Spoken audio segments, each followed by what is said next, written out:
হয়েছে নবীজির চরিত্র সম্পর্কে বলুন। আয়েশা সিদ্দিকা বললেন, নবীজির চরিত্র সম্পর্কে কি বলবো? কানা খুলুকুহুল কোরআন। বলেন না সুবহানাল্লাহ। কোরআনে যা আছে নবীজির জীবনীতে তাই আছে, নবীজির জীবনীতে যা আছে কোরআনেই তাই আছে। বলেন আল্লাহু আকবার। কোরআন যদি মানতে চাই নবীজিকে মানতে হবে, নবীজির জীবনের দিকে তাকাতে হবে। নবীজির জীবনের দিকে লক্ষ্য করে আমরা দেখেছি নবীজির এক নাম্বার পরিচয় ছিল নবীজি ছিলেন আল আমিন, সত্যবাদী। নবীজি ছিলেন আস সাদিক, নবীজি সত্য কথা বলেছেন।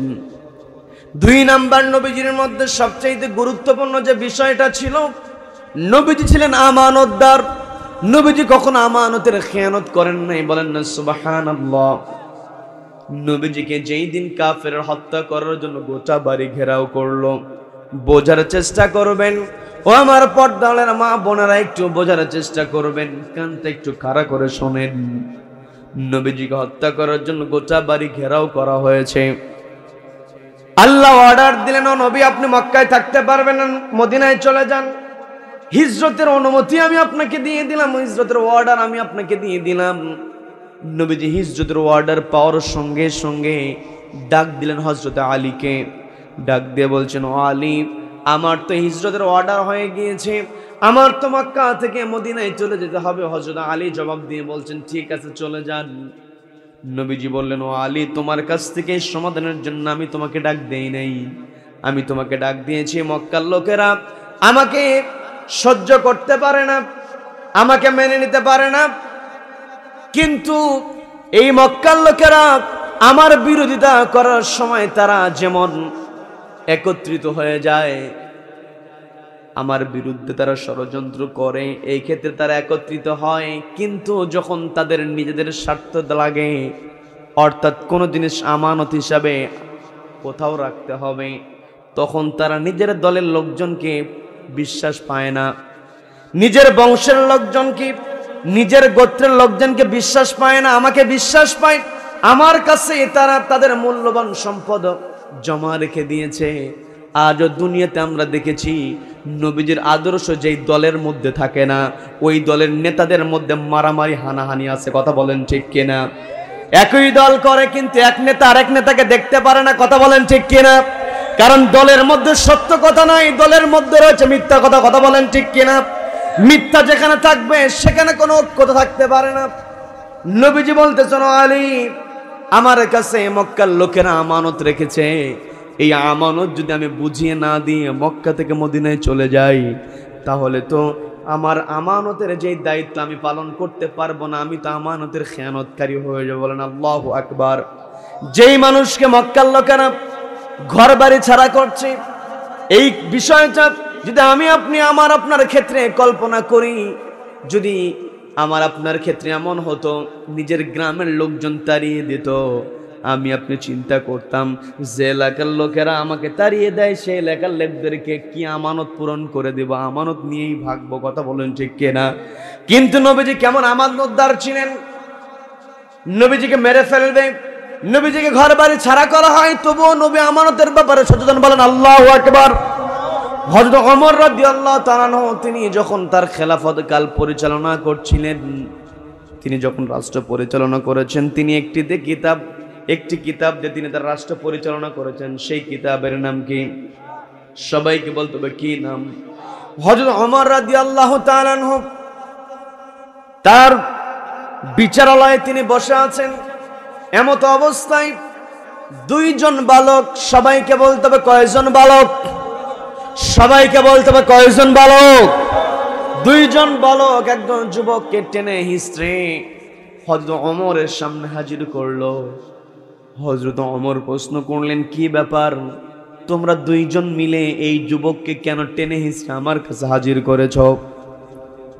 জবাব দেওয়া হলো, এই যুবক আমাদের পিতাকে হত্যা করেছে, পিতার হত্যার বিচারের জন্য আমরা আপনার কাছে এসেছি, কারণ আপনি তো ন্যায় বিচার করেন, আপনার কাছে ন্যায় বিচার পাবো। হযরত ওমর বিচার শোনার সঙ্গে সঙ্গে যুবককে প্রশ্ন করলেন, ও যুবক, এই যে দুইজন বালক তোমাকে টেনে হিস্ট্রি নিয়ে আমার কাছে হত্যার অভিযোগ করেছে, তুমি নাকি এদের পিতাকে হত্যা করেছ, ঘটনা কি সত্য নাকি? এই কথা বলার সঙ্গে সঙ্গে যুবক বিন্দু পরিমাণ দেরি করে নাই, কণ্ঠটাকে উঁচু করে বলতেছে, আমিরুল মুমিনিন, হ্যাঁ আমি এদের পিতাকে হত্যা করেছি। তার চেহারার দিকে হযরত ওমর তাকিয়েছেন, চেহারার মধ্যে কোনো ভয়ের ছাপ নাই। দেখবেন যখন কোনো অপরাধী অপরাধের স্বীকার করে তার চেহারার মধ্যে কিন্তু একটা ভয়ের ছাপ খুঁজে পাওয়া যায়। কি কথা বলেন? হযরত ওমর লক্ষ্য করে দেখলেন, আমি প্রশ্ন করলাম, প্রশ্ন করার সঙ্গে সঙ্গে যুবক কোনো প্রকার ভয় পেল না, সত্যকে স্বীকার করে নিয়েছে। আবার কেউ যদি আমার রাজ্যের মধ্যে কেউ যদি কাউকে হত্যা করে, নিজের হাতে আইন তুলে নেয়, তাহলে হত্যার বদলে হত্যা বিধানটা কোরআনে দিয়েছেন কে? কিসাসের বিধান কোরআনে দিয়েছেন কে? আমার রাজ্যে যেহেতু সে বসবাস করে, তারা তো জানা থাকার কথা, আমার রাজ্যে কেউ যদি কাউকে হত্যা করে ফেলে তার মৃত্যুদণ্ড হবে, অথচ হত্যার কথা স্বীকার করে নিয়েছে। চেহারার মধ্যে কোনো ভয়ের ছাপ নাই।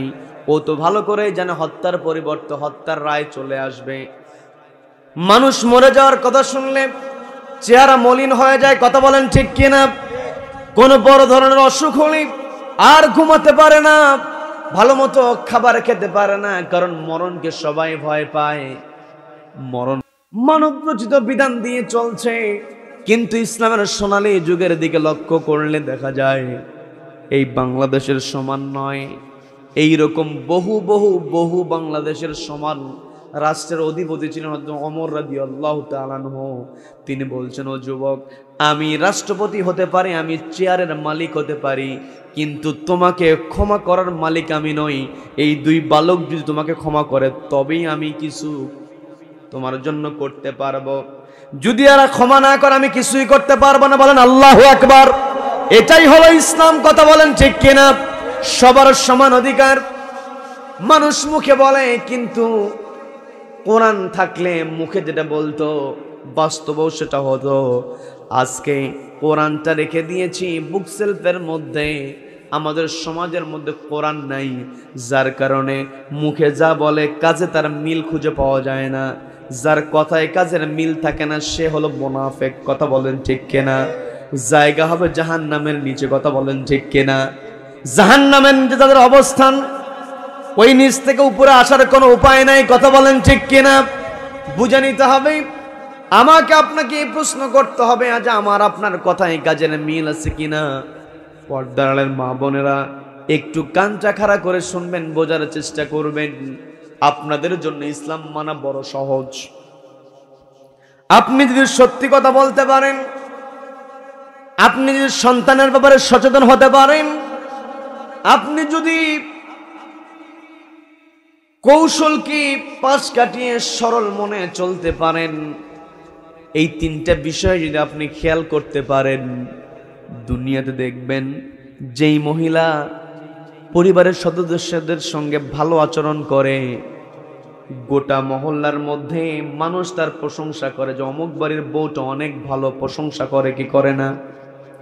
আর যেই মহিলাটা কূটনৈতিক বুদ্ধি মাথার মধ্যে ঢোকায়, এমন কূটনৈতিক বুদ্ধিওয়ালা কিছু মা আছে, গোটা দুনিয়ার মধ্যে প্যাচ লাগাতে পারে, একাই আছে না নাই? আছে না নাই? মা, আপনি এসেছেন, আপনার কলিজার মধ্যে আল্লাহ দয়া দিয়ে ভরপুর করে দিয়েছেন।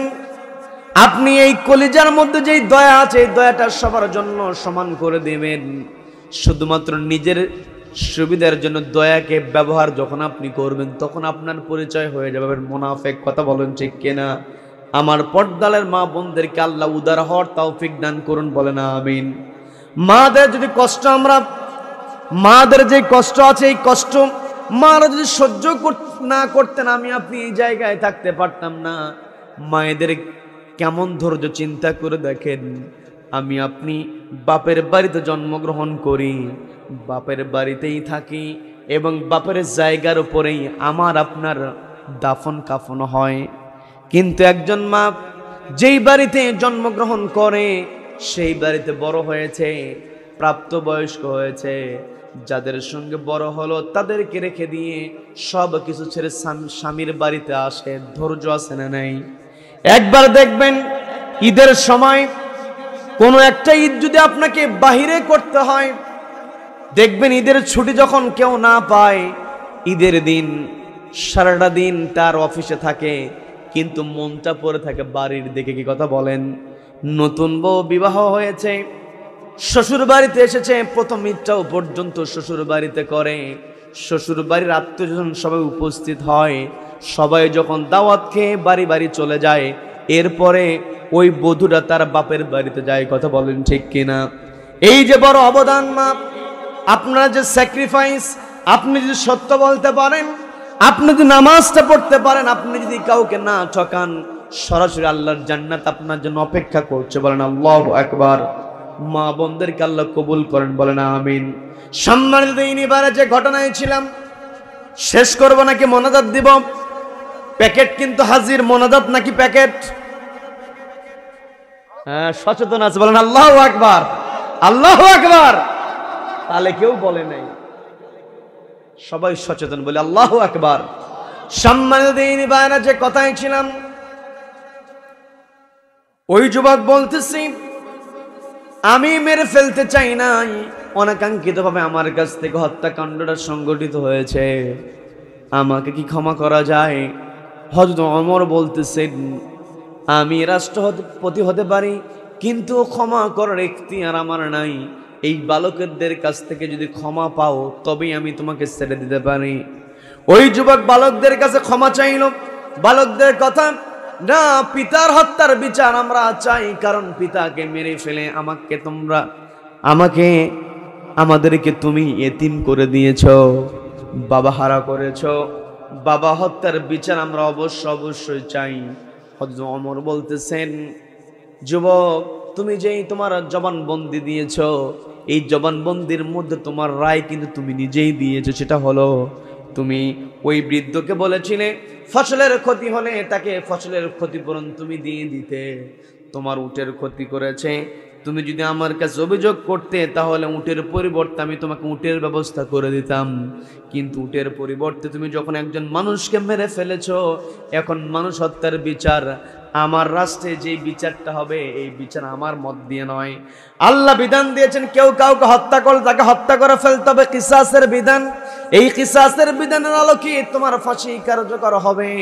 এই কথা বলার সঙ্গে সঙ্গে যুবক বলতেছে, আমিরুল মুমিনিন, কোরআনের বিধানের আলোকে আমার বিচার হবে, মৃত্যুদণ্ড হোক, আমি এতে কোনো ভয় পাই না, মৃত্যুদণ্ডতে আমার কোনো আপত্তি নেই। বলেন আল্লাহু আকবার।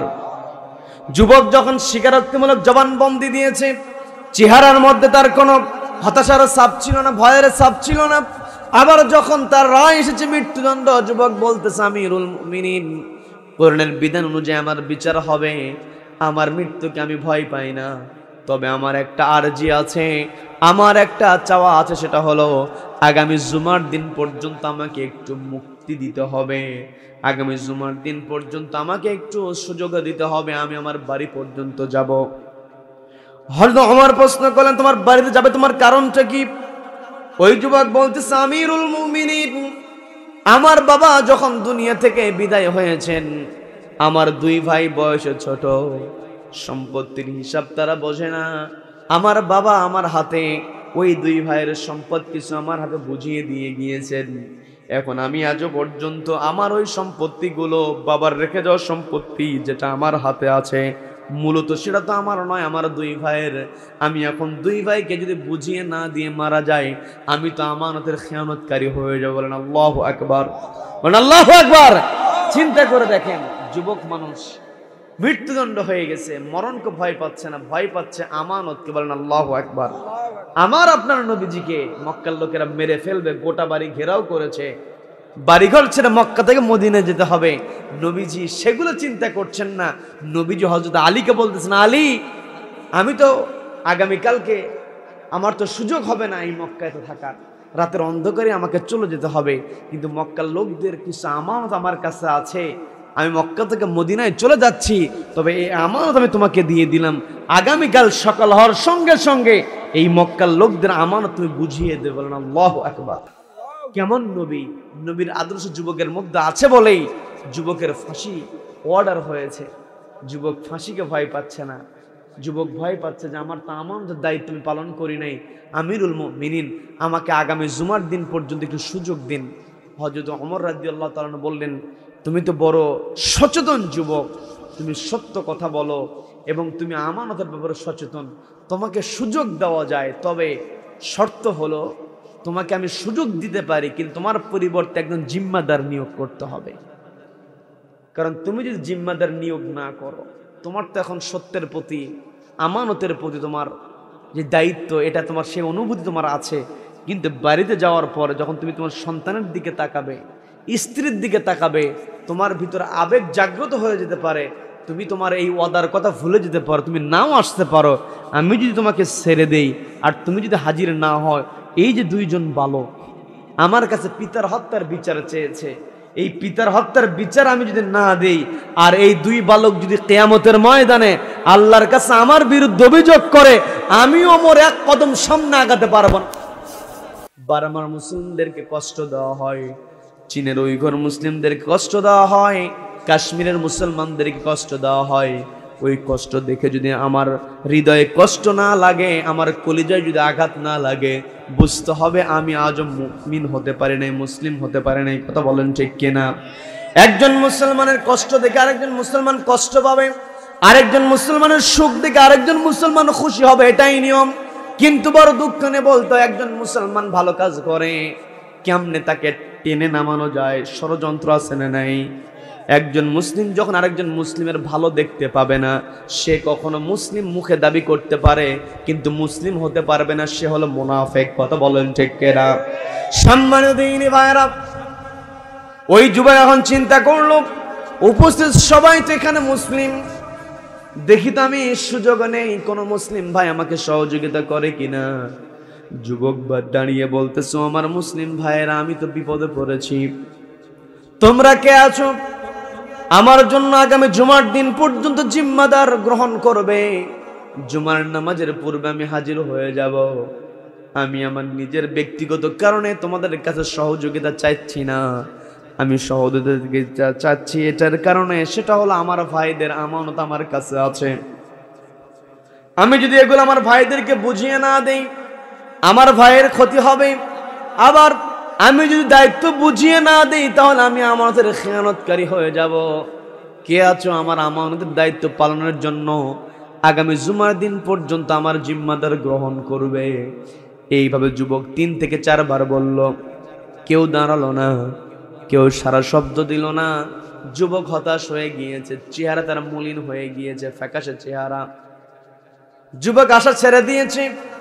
আমিরুল মুমিনের সামনে গিয়ে বলবে, আমিরুল মুমিনিন, আমি তো জিম্মাদার নিয়োগ করতে পারলাম না, কি করবেন করেন। এমন একটা পরিস্থিতি, এমত অবস্থায় নবীজির সাহাবী আবু যর গিফারি রাদিয়াল্লাহু তাআলা আনহু দাঁড়িয়ে বলতেছে, ভাই তোমার হতাশ হওয়ার কোনো কারণ নাই, আমি আবু যর তোমার জন্য জিম্মাদার গ্রহণ করলাম। বলেন আল্লাহু আকবার। তোমার উটটা তো মারা গিয়েছে, তোমার উট তো হত্যা করে ফেলা হয়েছে, তুমি কেমনে বাড়িতে যাবে? আমার যে উট আছে, এই উটটা তোমাকে আমি বাহন হিসেবে দিয়ে দিলাম। বলেন আল্লাহু আকবার। যুবক বাড়ি চলে গেল। বাড়িতে গিয়ে তার যেই দায়িত্ব ছিল, দায়িত্বগুলো পালন করলো, রওনা করেছে। দিন অতিবাহিত হয়, যুবক আসছে, কিন্তু নির্ধারিত দিনে যুবক হাজির হতে পারলো না। নির্ধারিত সময়ে জুমার নামাজ রক্ত হয়ে গিয়েছে। হযরত ওমর খুতবা দেওয়ার জন্য মিম্বারে দাঁড়াবেন, যুবকের কোনো সারা শব্দ নাই। হযরত ওমর আবু যর গিফারিকে ডাক দিয়ে বললেন, আবু যর গিফারি, তুমি যেই যুবকের জিম্মাদারি গ্রহণ করেছো, সেই যুবকের তো কোনো খবর নাই।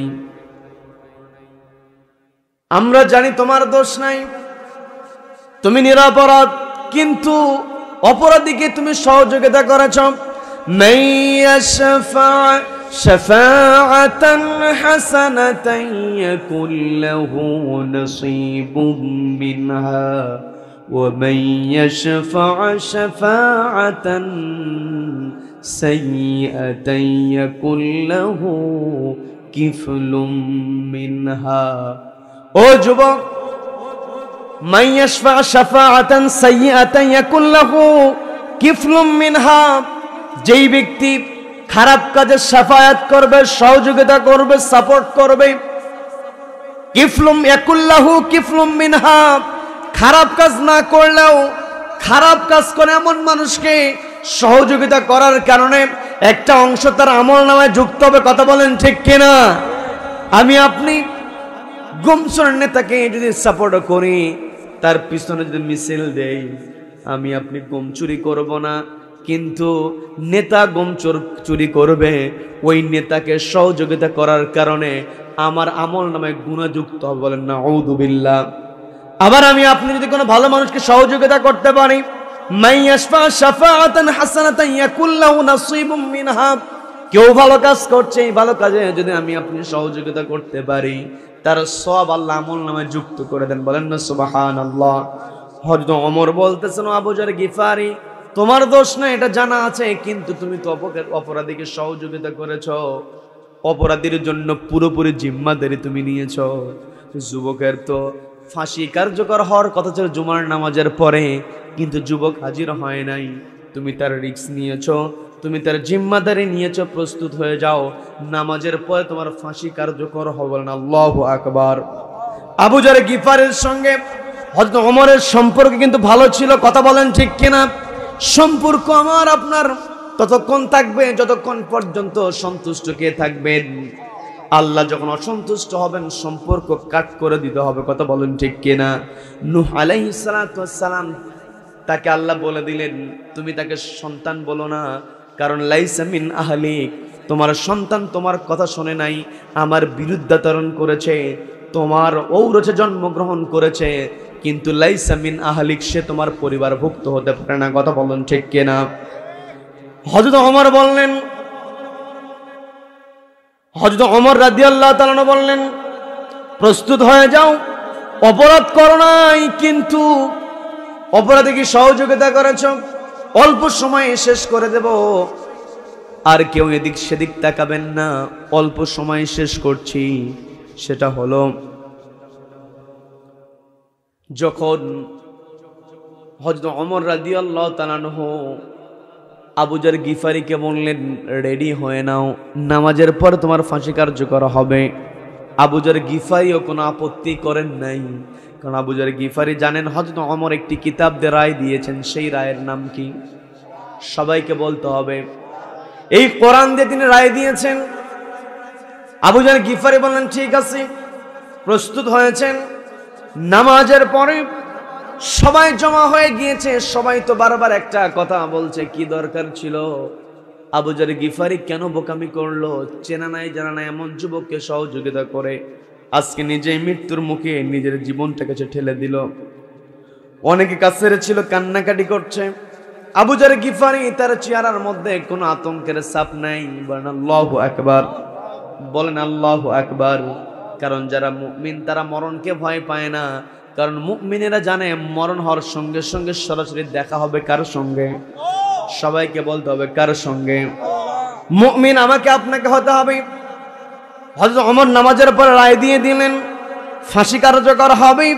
চূড়ান্ত সময়, অনেক লম্বা ঘটনা, আমি সংক্ষেপে আপনাদেরকে বোঝানোর চেষ্টা করছি। পর্দারের মা বোনেরা একটু বোঝার চেষ্টা করবেন। হযরত আবু যর গিফারি রাদিয়াল্লাহু তাআলাকে মৃত্যুর মুখে যেতে হচ্ছে, ফাঁসির কাস্টের দিকে এগিয়ে যায়। সবাই চাতক পাখির নাই তাকিয়ে তাকিয়ে দেখতেছে। অনেকে আফসোস করছে, অনেকের চোখ বেয়ে বেয়ে পানি পড়ছে। ফাঁসির মঞ্চের দিকে এগিয়ে যাবেন এমন অবস্থা, একজন চিৎকার দিয়ে উঠেছে। এখান থেকে মাঝখান থেকে কেউ যদি চিৎকার দিয়ে ওঠে, আপনারা আমার দিকে তাকিয়ে আছেন, কিন্তু কেউ শব্দ করলে সবাই কিন্তু আমার দিক থেকে চেহারা ফিরিয়ে তার দিকে তাকাবেন। আবার কেউ শব্দ করিয়েন না, টেস্ট করার জন্য। সবাই ওই চিৎকারকারীর দিকে তাকিয়ে দিয়ে এলো। সবাই যখন নজর ওই দিকে দিয়ে বলছি, চিৎকার করো কেন? কেন চিৎকার করছো? চাচামচি কেন করো? ওই চিৎকারকারী বলতেছে, তোমরা তো সব আবু যর গিফারির দিকে তাকিয়ে আছো, দেখো দূর মরুভূমির পথ দেখে যেন ঘোড়া দাবড়িয়ে গিয়ে আসতেছে, একটু অপেক্ষা করি, হলেও তো হতে পারে ওই ঘোড়ার সওয়ারিটাই যুবক, আর যদি নাই হয় ওই সওয়ারি আসার পরই না হয় ফাঁসি কার্যকর হোক। হয়তো ওমরকে অনুরোধ করা হলো, হয়তো ওমর অনুমতি দিয়ে দিলেন। অপেক্ষা করা হলো, ওই ঘোড়া এগিয়ে আসছে। আস্তে আস্তে একেবারে যখন কাছে চলে এসেছে, বুঝতে বাকি রইল না ওই ঘোড়ার উপরে যে আছে সে হলো ওই যুবক। বলেন আল্লাহু আকবার।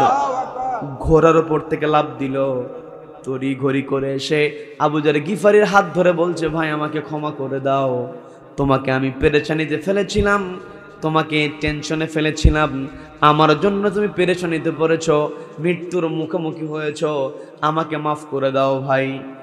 আবু যার গিফারি জড়িয়ে ধরেছেন, কোনো কথা বললেন না। ওই যুবক বলতেছি আবু যার ভাই তুমি আমাকে ক্ষমা করে দাও, আমার দেরি করার কোনো ইচ্ছা ছিল না। পথের মধ্যে আমার উটটার সমস্যা, আমার ঘোড়াটার সমস্যা হওয়ার কারণে, তোমার দেওয়াই ঘোড়া সমস্যা হওয়ার কারণে আমার দেরি হয়েছে, আমি তোমার কাছে মাফ চাই। ওই যুবক আমিরুল মুমিনিনকে ডাক দিয়ে বলতেছে, খলিফাতুল মুসলিমিন, আমার রায় বাস্তবায়িত হওয়ার সময় তো হয়েছে, ফাঁসি কার্যকরের সময় হয়েছে, সময় তো পার হয়ে গিয়েছে। আমার জন্য আপনার বিচার দেরি হোক, ফাঁসি কার্যকর দেরি হোক, এটা আমি চাই না। আপনি অর্ডার দিয়ে দেন আমার ফাঁসি কার্যকর হোক। বলেন আল্লাহু আকবার। এই কথা বলে যুবক যখন ফাঁসির মঞ্চের দিকে গিয়ে যায়, এমত অবস্থায় দুই ভাই সামনে গিয়ে বলতেছে, কোথায় যাও? ওই ফাঁসির মঞ্চের দিকে যাওয়ার পূর্বে একটু কথা বলতে চাই। বলেন আল্লাহু আকবার, বলেন আল্লাহু আকবার। দুই বালক বলতেছে, কোথায় যাও? ফাঁসির মঞ্চে যাওয়ার আগে দুটা কথা বলো। যারা অভিযোগ করেছে, যারা বিচার প্রার্থী বাদী, রায় কার্যকরে বাধা দিয়ে দিল, মানুষের জানার আগ্রহ আছে না নাই? আপনারা তো আগ্রহ আছে নাকি? মোনাজাত দিয়ে দিব, শুনবেন। যেই ঘটনায় ছিলাম, হযরতে ওমরের দরবারে বিচার চলছে, ফাঁসির মঞ্চের দিকে অভিযুক্ত এগিয়ে যাবে, এমত অবস্থায় বাদী দুই ভাই দাঁড়িয়ে বলছে, কোথাও যাও? তোমার সঙ্গে কিছু কথা বলতে চাই, একটা বিষয় জানতে চাই। তোমার জন্য তো সুযোগ ছিল, তুমি বাড়িতে গিয়েছিলে, জিম্মাদার নিয়োগ করেছো, তুমি না আসলে তোমার পরিবর্তে আবু যার গিফারির ফাঁসি কার্যকর হয়ে যেত, আমরা রায় পেয়ে যেতাম। আমিরুল মুমিনিন তিনি বিচার আমাদেরকে দিয়ে দিতেন। তুমি বাড়িতে যাওয়ার পরে সন্তানদেরকে নিয়ে, স্ত্রীকে নিয়ে তুমি থাকতে পারতে। তুমি এখানে হাজির হয়েছো মানে সরাসরি মৃত্যুর সঙ্গে আলিঙ্গন করার জন্য হাজির হয়েছ। তুমি যেই জায়গায় হাজির হলে মৃত্যুকে আলিঙ্গন করার জন্য হাজির হয়েছ, জীবনের মায়া ত্যাগ করেছো, এটার কারণটা কি? যুবক জবাব দিয়ে বলতেছে, তাহলে শোনো, আমি যখন এই জায়গায় আমার পরিচয় দিয়েছিলাম, আমি মুসলিম পরিচয় দিয়ে আমি ওয়াদা করেছি, মুসলিম পরিচয় দিয়ে আমি একজন জিম্মাদার নিয়োগ করেছি। এই যে জিম্মাদার নিয়োগ করি, মুসলিম হিসেবে ওয়াদা করে আমি যদি হাজির না হই, তাহলে ইতিহাস লেখা হয়ে যাবে একজন মুসলিম যুবক ওয়াদা করেছিল, জিম্মাদার নিয়োগ করে সে হাজির হয় নাই। এই যে মুসলিম জাতির জন্য কলঙ্কজনক একটা অধ্যায় রচিত হবে, আমি মুসলিম হয়ে এটা চাই নাই আমার দ্বারা মুসলিম জাতির কলঙ্ক লেখা হোক, কলঙ্ক রচিত হোক। আমি মুসলিম জাতিকে কলঙ্ক মুক্ত রাখার জন্য, আমি মুসলিম জাতিকে ওয়াদা পালনকারী প্রমাণ করার জন্য নিজের জীবনের মায়া ত্যাগ করে এখানে হাজির হয়েছি। বলেন আল্লাহু আকবার। এই কথা যুবক জবাব দিয়ে দিলাম।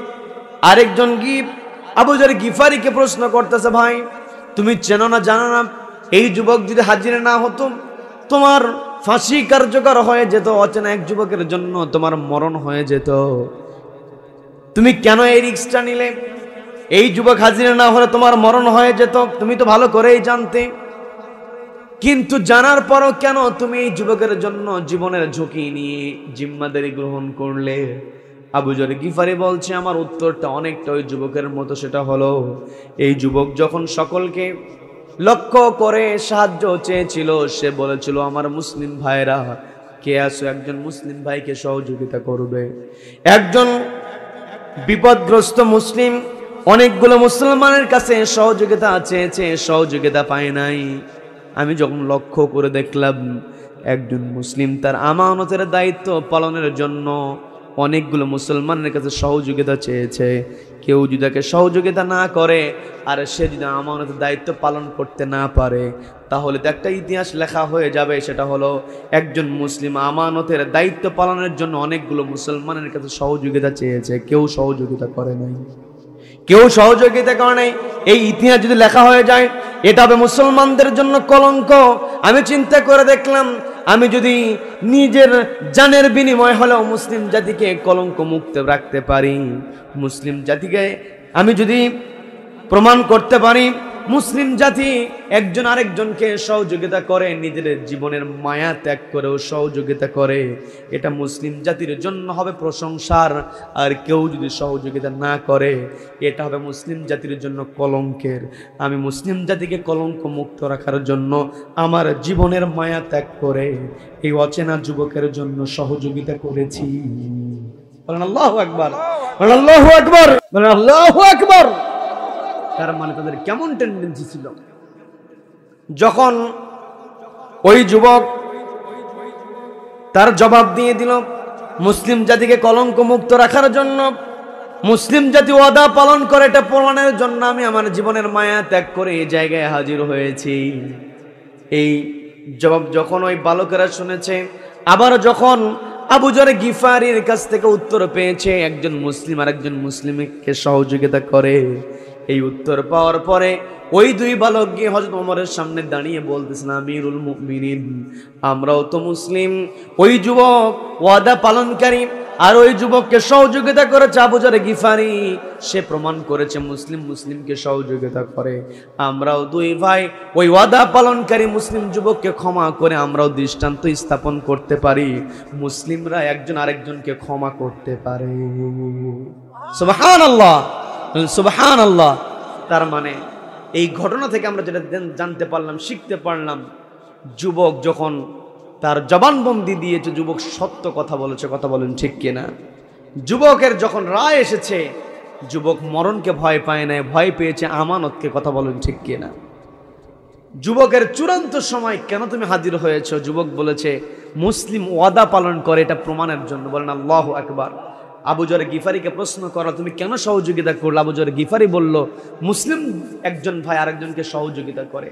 তার মানে এই ঘটনা থেকে আমরা চারটা বৈশিষ্ট্য পেয়েছি, যেই চারটা বৈশিষ্ট্য ছিল নবীজির মধ্যে। বলেন আল্লাহু আকবার। আর সেই নবীকে আমাদের জন্য আদর্শ বানিয়ে দিয়েছেন কে? তার মানে নবীজির আদর্শ যদি আমাদের মধ্যে থাকে, তাহলে আমাকে আপনাকে সত্যবাদী হতে হবে, আমাকে আপনাকে আমানতদার হতে হবে, আমাকে আপনাকে ওয়াদা পালনকারী হতে হবে, আমাকে আপনাকে সহযোগী হতে হবে। রব্বুল আলামিনের চারটা গুণ আমাদেরকে অর্জন করার তৌফিক দান করুন। বলেন আমিন। লাকাদ কানা লাকুম ফি রাসূলিল্লাহি উসওয়াতুন হাসানাহ। নবীজির আদর্শ আমাদের জন্য বাধ্যতামূলক করে দিয়েছেন কে? আর নবীজির ভিতরে এই চারটা বৈশিষ্ট্য ছিল, সত্য বলার, আমানতদারিত্ব রক্ষার, ওয়াদা পূরণ করার, অন্যকে সহযোগিতা করার। নবীজির মধ্যে যে বৈশিষ্ট্য ছিল, এই বৈশিষ্ট্যগুলো রব্বুল আলামিন আমাদের ব্যক্তিগত জীবনে, পারিবারিক জীবনে, সামাজিক জীবনে, রাষ্ট্রীয় জীবনে, আন্তর্জাতিক অঙ্গনে যেন আমরা বাস্তবায়িত করতে পারি, সেই প্রচেষ্টা যেন আমরা চালিয়ে যেতে পারি। রব্বুল আলামিন আমাদেরকে কবুল করেন। বলেন আমিন।